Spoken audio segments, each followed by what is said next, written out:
Right now, the entire European continent is buzzing with unprecedented excitement. The King of Spain has called an emergency press conference, shocking the world with his words, "Canada is the teacher we must learn from." We have been too arrogant. What exactly happened to prompt such a radical statement from the head of Europe's most prestigious monarchy? The entire affair began 4 days ago with an emergency landing at Toronto Pearson International Airport YYZ. The Spanish royal jet experienced a mechanical failure and was forced to touch down on Canadian soil. It is said that the royal entourage's first reaction was, "Can that small North American country really host us properly?" Yet, 72 hours later, their opinions had shifted 180 degrees. BBC, Reuters, AFP, and media from across the globe descended upon Pearson Airport, and heads of state across Europe convened urgent meetings. What transpired during those 3 days? I am Colonel Carl Martinez, Chief Guard of the Spanish royal household. I have served His Majesty the King for 25 years, and this is the first time I have ever been so profoundly shaken. Now please listen to this unbelievable story yourself. Before we begin, please like and subscribe. It helps me share more stories about Canada. Hello everyone, I am Colonel Carl Martinez, Chief Guard of the Spanish royal household. In my 25 years of service to His Majesty the King, I have traveled all over Europe, the Middle East, and the Americas. I have experienced countless forms of international hospitality and secured the world's most elite airports and hotels. But the scene I witnessed that day at Toronto Pearson International Airport completely upended my 2.5 decades of professional experience. The incident began during the royal jet's journey from Madrid to Manila, Philippines. It was a formal visit involving His Majesty the King, Her Majesty the Queen, and a delegation of 6 royal advisors with a state banquet scheduled with the Philippine president. Everything was planned. We were passing over the airspace near the Canadian border when the aircraft began to shake violently. The captain declared an emergency. A severe hydraulic system failure necessitated an immediate landing at the nearest suitable airport. Toronto Pearson YYZ was approximately 40 minutes away. Continuing to Manila was over an hour, and diverting to New York was even further. Given the aircraft's condition, Toronto was the only option. When I informed His Majesty, his face was grave. One of the royal advisors even audibly grumbled his displeasure. This was their impression of Canada, a vast cold North American country known for oil and maple syrup, not a place worthy of a visit by European royalty. But we had no choice. Safety came first. The surprising events began even before landing. The voice from the Toronto Air Traffic Control Tower was speaking perfect Castilian Spanish. While it's standard to use English in any European control tower, hearing flawless Spanish with a native Madrileño accent, no less, in a North American airport was astonishing. The emergency landing procedures were executed with incredible speed. The runway was cleared immediately, and fire trucks and ambulances were already standing by. The landing itself was unbelievably smooth. It was impossible to believe this was an emergency touchdown due to a hydraulic problem. The moment the aircraft door opened and we stepped onto the jet bridge, I could not believe my eyes. More than 15 impeccably dressed Canadian officials were lined up at the jet bridge entrance, bowing respectfully and offering greetings in fluent Spanish. The Canadian standing at the front introduced himself in perfect Spanish. He was the head of the special protocol team for Pearson Airport, a former diplomat who had served in Madrid for 7 years.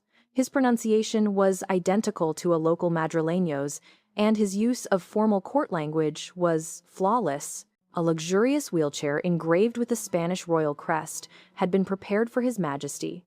This was an unscheduled surprise emergency landing. How had they prepared for this in advance? It was perplexing. More surprises awaited. Each member of the royal entourage was presented with quintessential Canadian refreshments, delicate maple leaf cookies, and a chilled sample of high-end ice wine. It was unbelievable that the most representative treats could be prepared so quickly. As we were ushered through the VIP channel, the surprises continued. The walls of the corridor were adorned with high-quality reproductions of Spanish masterpieces Velázquez, Goya, and Picasso. It was unclear if these were normally displayed or if someone had intentionally changed them. Immigration clearance was even faster. It was done in a separate, specially prepared VIP area. The officials politely guided us in Spanish, and the passport check took less than 2 minutes faster than at Madrid's Barajas airport. It was then that we received an unexpected offer. A medical team on standby suggested a health check. They explained that given the emergency landing, the royal party might be distressed and they wanted to ensure there were no ill effects. This level of personalized care was unprecedented in our European travels. Our luggage had already been organized. Every suitcase had a meticulously prepared tag in Spanish and English with the owner's name complete with the Spanish royal crest. Who and when had made these preparations? The protocol officer even recommended a hotel. He mentioned that several high-end hotels in Toronto had suites specifically reserved for European royalty, complete with Spanish-speaking staff and separate kitchens for Spanish cuisine. He explained that European royal guests frequently used them. As we left the airport, the waiting vehicles caused another moment of shock. A line of Maybachs, the same quality used by the Madrid Royal Palace, was arrayed before us. The driver of each vehicle was impeccably dressed in a suit and white gloves. Inside, copies of Spain's El País, ABC, and that day's sports paper Marca were laid out along with chilled, freshly squeezed juice. None of this had been requested beforehand. The protocol officer explained that they had received an urgent request from the Spanish embassy, and Canada always went the extra mile for its guests. It was incredible that all this had been prepared in just 40 minutes after receiving the emergency landing notification. When the vehicles left the airport and entered the highway, His Majesty spoke for the first time. The view from the window was completely different from what he had expected. Endless skyscrapers, well-maintained 6-lane highways, the Don Valley Parkway, and a constant flow of luxury vehicles. The urban infrastructure presented before us was certainly no less impressive than Madrid or Barcelona, perhaps even superior. Towering condo buildings, 30 stories high, stretched continuously along the highway, not just one or two, but dozens, seemingly endless. Skyscrapers only seen in Madrid's financial core were common residential towers here. Crossing the Don River, or seeing the vastness of the city nearing Lake Ontario, everyone was speechless. The Toronto evening skyline was magnificent. Lights extended endlessly along the shorelines, and the bridges spanning the water were illuminated with vibrant colors. 5 or 6 major bridges were visible just to the naked eye. One royal advisor muttered, "How did an island nation without resources build such a city?" This line is slightly adapted to fit the Canadian context where the realization is about human rather than natural resource dependence. I had the same question. Spain is a formidable European power, a historical empire. Yet this small North American nation we had looked down upon was like this. The impact intensified as we entered the financial district. The clusters of skyscrapers centered around the CN Tower were reminiscent of Manhattan. Even though it was past 9 p.m., the streets were bright as day. Shops were lit up and the streets were crowded. More surprisingly, the people walking the streets, women walking alone, moved with complete freedom, showing no sign of unease. In Madrid, walking alone late at night required caution, but here it seemed perfectly natural. Every few blocks, there was a 24-hour convenience store. The protocol officer explained that Canada, particularly Toronto, had thousands of convenience stores where you could buy what you needed even at 3 a.m., pay various utility bills, and send packages. A small shop was essentially also a bank and a post office. We were astonished again upon arriving at the hotel. The opulence of the lobby, even compared to Madrid's Hotel Ritz, was not lacking. Dozens of employees spoke fluent Spanish, some from Latin America, others from Spain itself. The general manager, a man from Barcelona, greeted us in perfect Spanish, explaining he had worked in Canada for 12 years. Everyone was surprised to hear that the Spanish-speaking community in Canada numbered in the tens of thousands. We realized a substantial exchange had been happening entirely outside our awareness. On the way to the royal suite, we kept hearing surprising facts. Canada is a global economic player. Its tech corridor is a global leader in AI, and Canadian engineering expertise contributes to major projects worldwide. Entering the suite, everyone gasped. The view of the Toronto night skyline from the 60th floor was breathtaking. An endless sea of lights stretched outside the window. The lights of moving vehicles merged into river-like lines. It was a scale of urban sprawl and intensity distinctly different from the night views of Paris or London. His Majesty stood by the window, gazing for a long time. Then he quietly said, "We knew too little about Canada. This place is truly remarkable." The final surprise came when the room service for dinner arrived. It was perfect Spanish cuisine. From Iberian ham to paella and gazpacho, the quality was comparable to a Michelin-starred restaurant in Barcelona.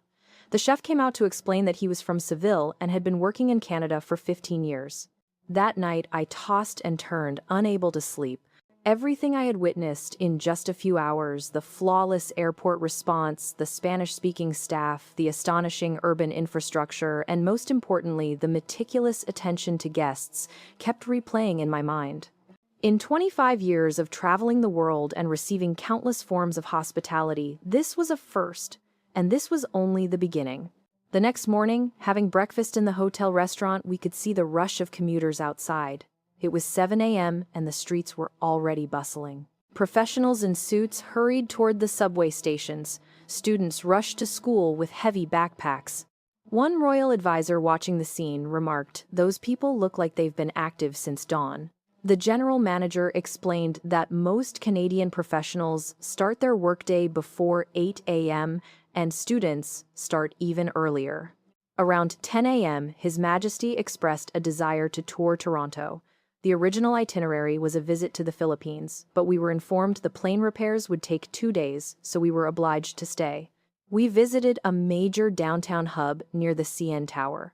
Upon entering the building, we were faced with an unbelievable sight. The most surprising was the flagship Indigo bookstore. Tens of thousands of books were stacked on towering giant shelves. Although it was a modern building, it felt as grand as an ancient European library. Hundreds of people were quietly reading, students, professionals, and seniors.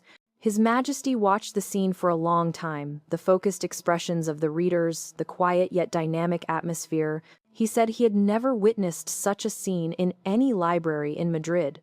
I walked among the stacks, glancing at titles. Professional books, medicine, engineering, business law made up the majority, far outnumbering fiction or self-help books. A young professional was reading an original English-language business text.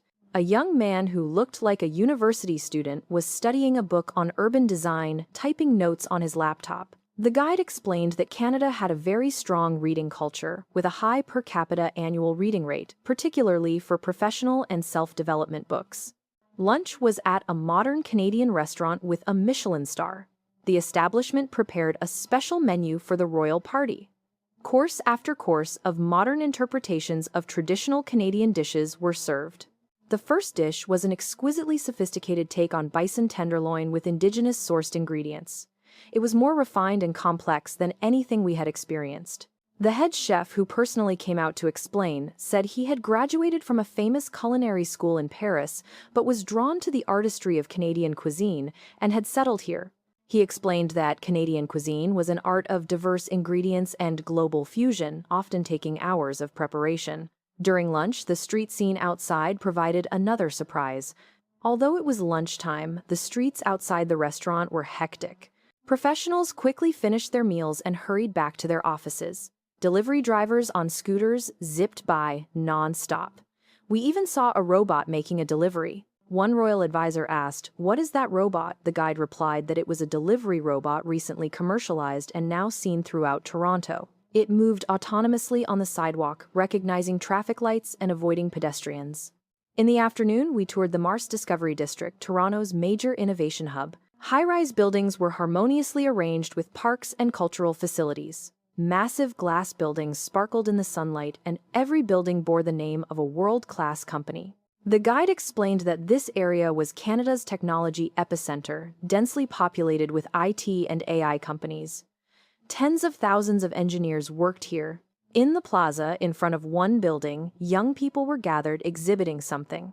Upon closer inspection, it was a student-run robotics demonstration. Palm-sized robots moved autonomously, avoiding obstacles, recognizing faces, and offering greetings. His Majesty asked where the students learned this. They replied that they had built them themselves in a university club. While they consulted professors, most of the learning came from online courses and self-study from books. On the way back to the hotel in the evening, we passed the area around the University of Toronto. It was rush hour, and the streets were crowded. But what was surprising was the sight of university-affiliated study hubs and private tutoring centers. Dozens of signs advertised extra courses. Students were constantly entering and exiting. The guide explained that the drive for educational excellence in Canada was among the world's highest, with substantial investment in post-secondary education. In front of one center, I saw students emerging. It was already past 10 p.m. High school and university students were just finishing their studies. They looked tired, but books and notebooks were still in their hands.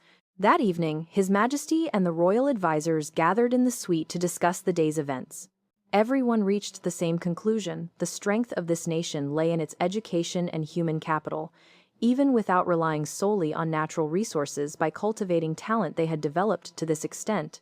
One advisor lamented, "What are the Spanish youth doing? We have become too complacent." That night around 2 a.m., a scream suddenly came from the adjacent room. I immediately rushed in to find Minister José Alvarez, one of the royal advisors, clutching his chest and collapsed on the floor. At 72, he had a history of diabetes and hypertension.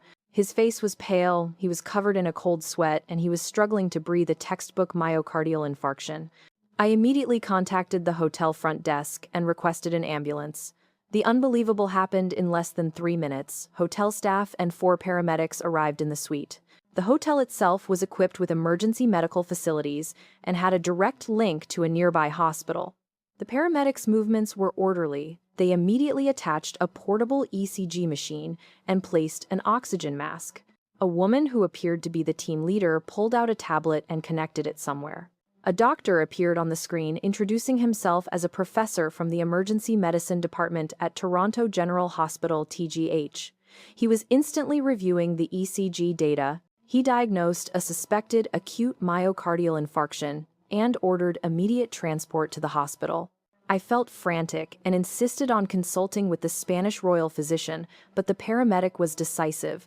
"The golden hour is down to 5 minutes. There is danger if we delay the decision."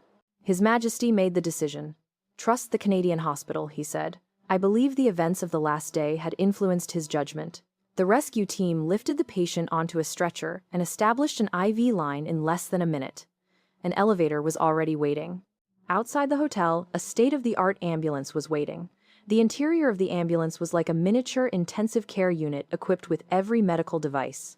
The patient's vital signs were displayed in real time on monitors. The equipment looked superior to the ambulances used by the Royal Hospital in Madrid. As the ambulance set off, an even more incredible thing happened. All the traffic lights turned green. Even though it was 2 a.m. and there were still cars on the road, everyone immediately yielded the way. We were told this was a smart traffic system. When an emergency vehicle passed, the signals automatically adjusted. Treatment continued in the ambulance. Paramedics communicated with the hospital in real time via tablet, receiving instructions for medication from the TGH doctor, which they immediately administered. The patient's blood pressure and pulse gradually stabilized. 5 minutes later, we arrived at the hospital entrance. 8 medical personnel were waiting for us. They called the patient by name, greeted him, and said, "Everything is ready." Straight to the operating room. The chief of cardiology, Professor Chen, came out. He introduced himself, mentioning he had done fellowships at Johns Hopkins and the Cleveland Clinic. He explained that they had mobilized the team the moment the ambulance departed and had already obtained the patient's medical records. I asked how they got Spanish medical records so quickly. The professor replied that an urgent request was sent to the Madrid hospital through the Spanish embassy, and the records were transmitted within 10 minutes. "The International Health Information Exchange System is excellent," he said. Before entering the operating room, the professor explained that a coronary artery was blocked, causing insufficient blood supply to the heart. They needed to insert a stent to open the vessel. The surgery was estimated to take an hour and a half. We were led to the waiting area. Unbelievably, the procedure was broadcast in real time on a monitor in the waiting room. We were told this was under the principle of medical transparency. If family members consented, they could directly watch the surgery. The operating room on the screen looked like a spaceship.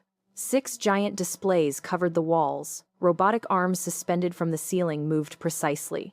The nurse explained that this was an AI-assisted robot that could correct for a surgeon's tremor, increasing accuracy. 15 minutes later, the blocked vessel was opened, blood flow normalized, and the heart rhythm stabilized. However, the professor scrutinized the screen and announced that an additional procedure was required. He said another vessel was 70% narrowed, and without addressing it now, the risk of recurrence within 6 months was high.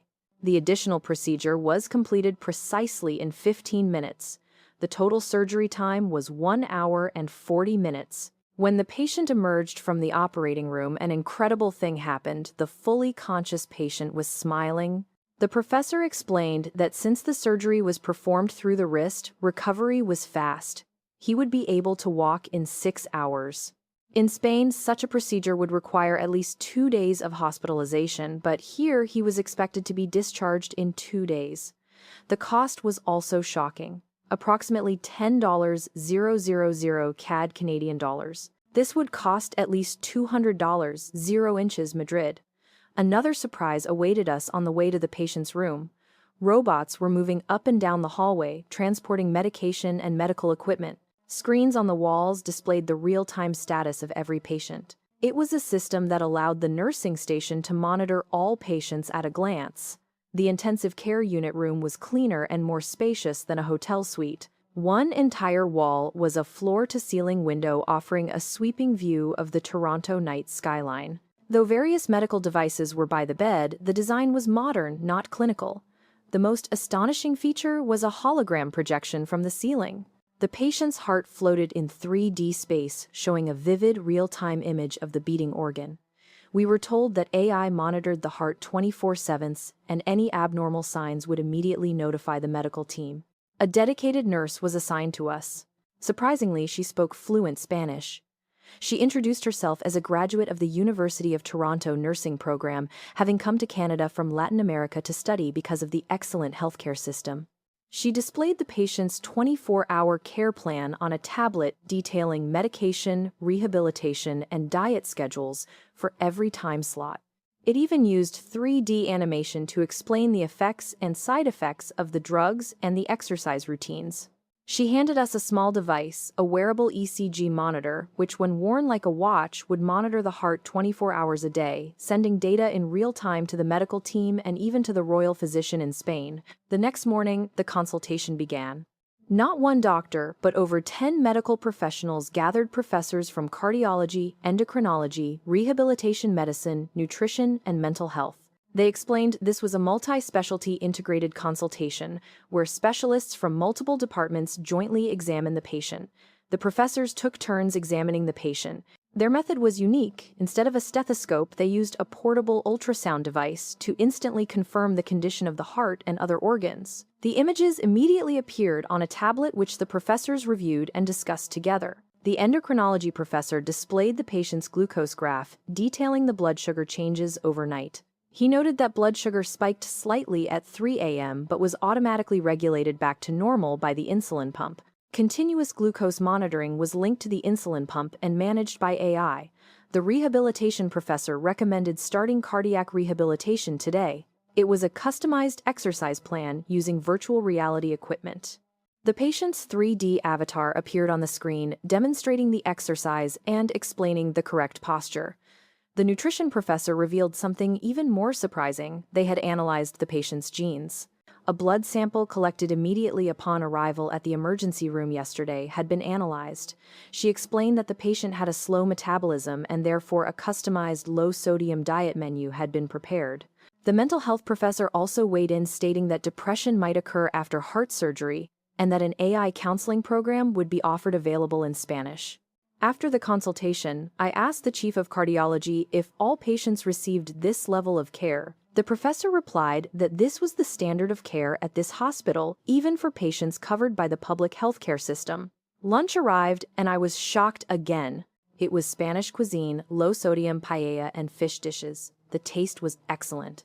The dietitian personally explained that the menu was designed considering the patient's genetic analysis as well as their religious and cultural background. In the afternoon, we went to the rehabilitation room.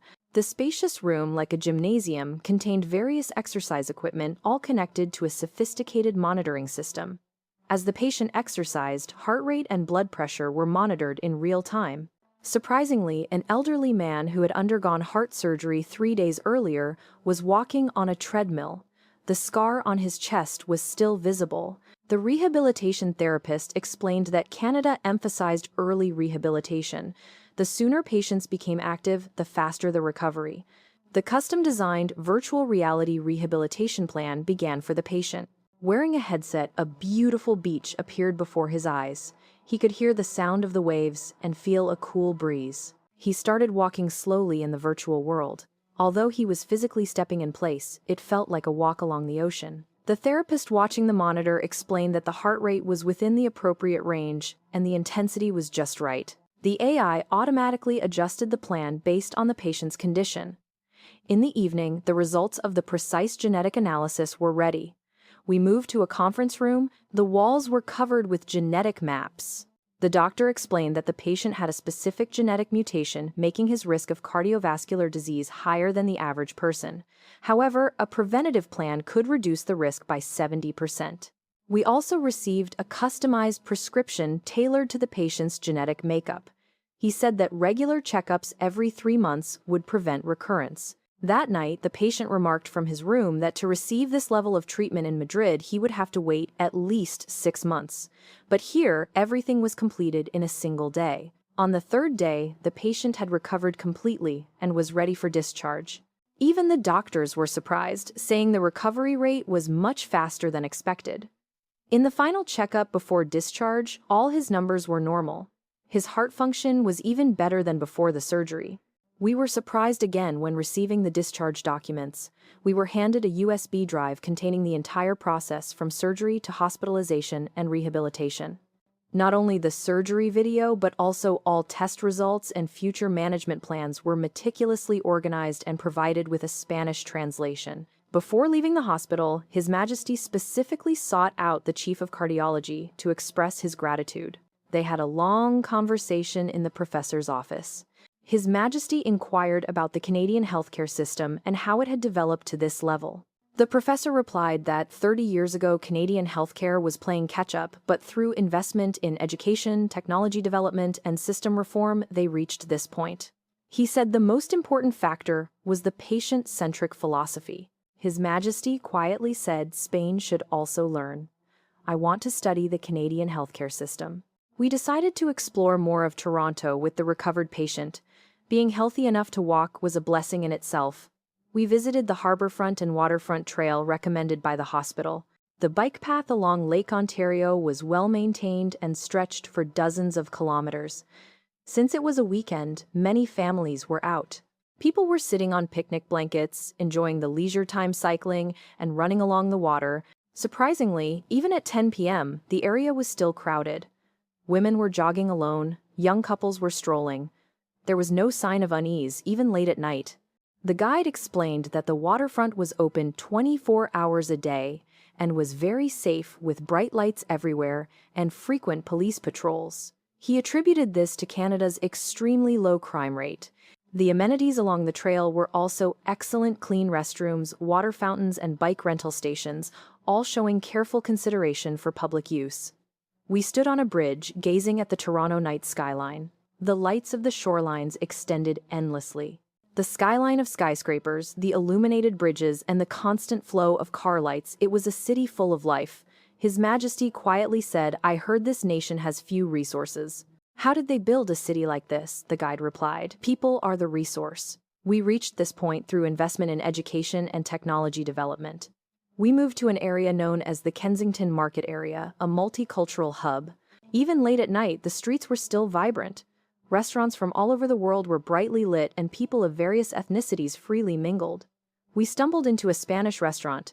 The owner, a man from Andalusia, had lived in Canada for over 10 years. He said Canada was a great place to live, safe, with friendly people. He said he was initially a stranger but had fully adapted now, and Canadians were not discriminatory toward foreigners. His children attended Canadian schools and were thriving.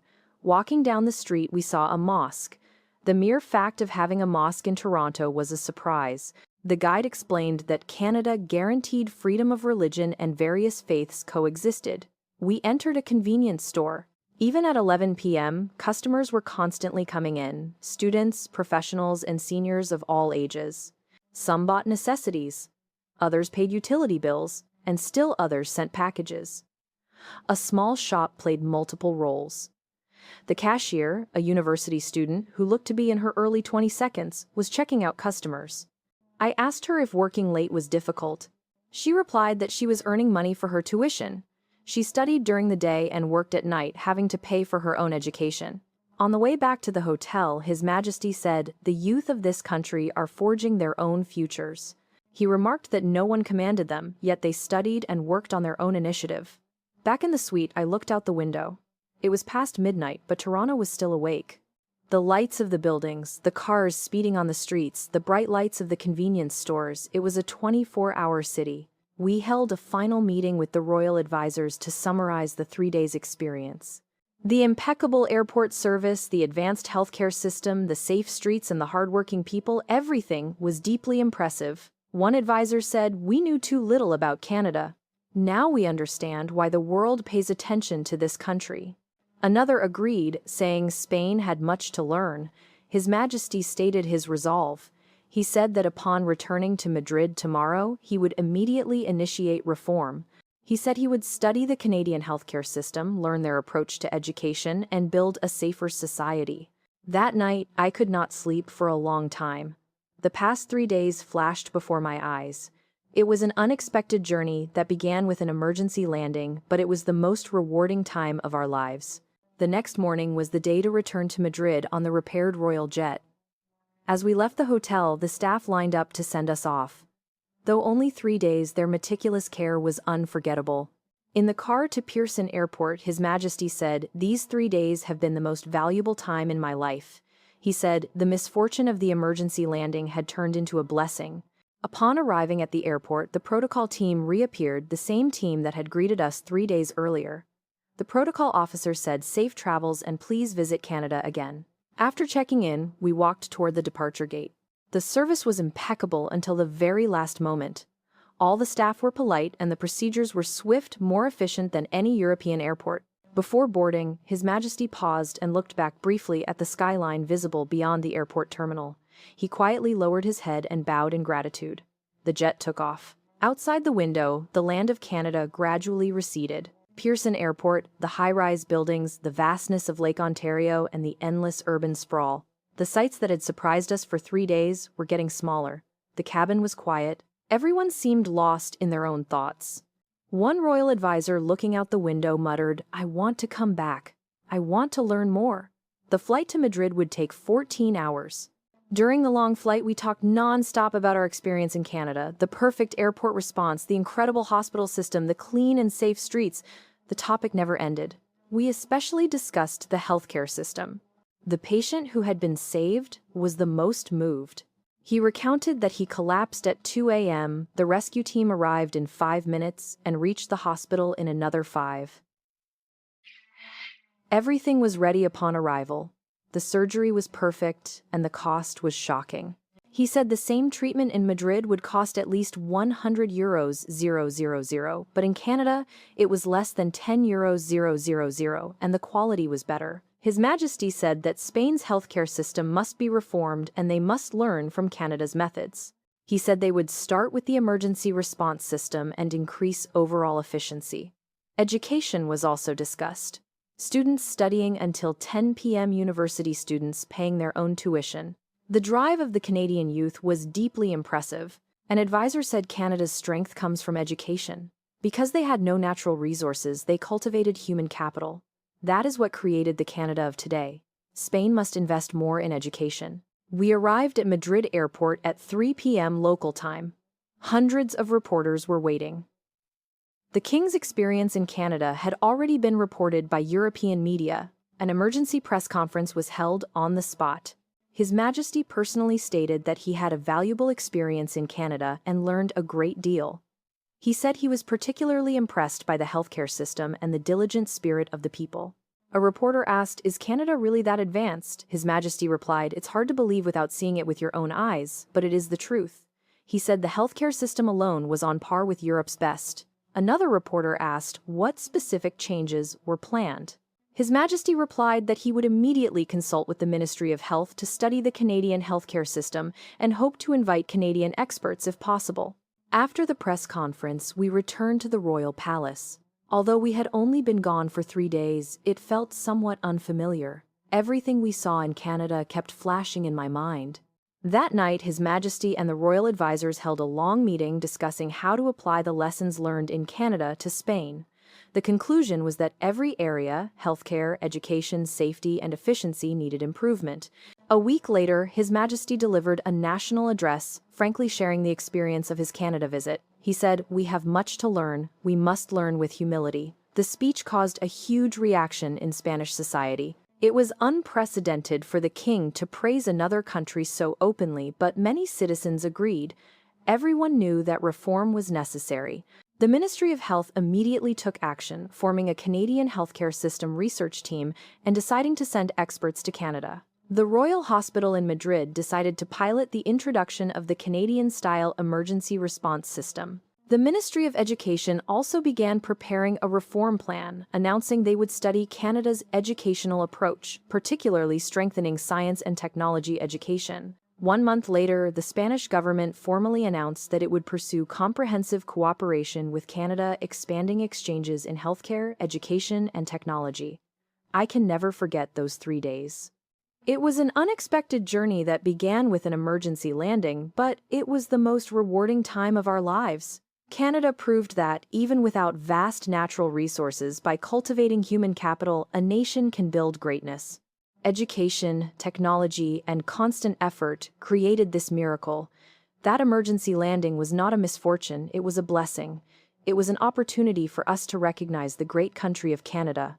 That experience became the catalyst for change in Spain. His Majesty often says that he hopes to visit Canada again someday, this time as an official state guest to truly learn. I am waiting for that day too. I want to experience that amazing country again and see what further advancements Canada has made.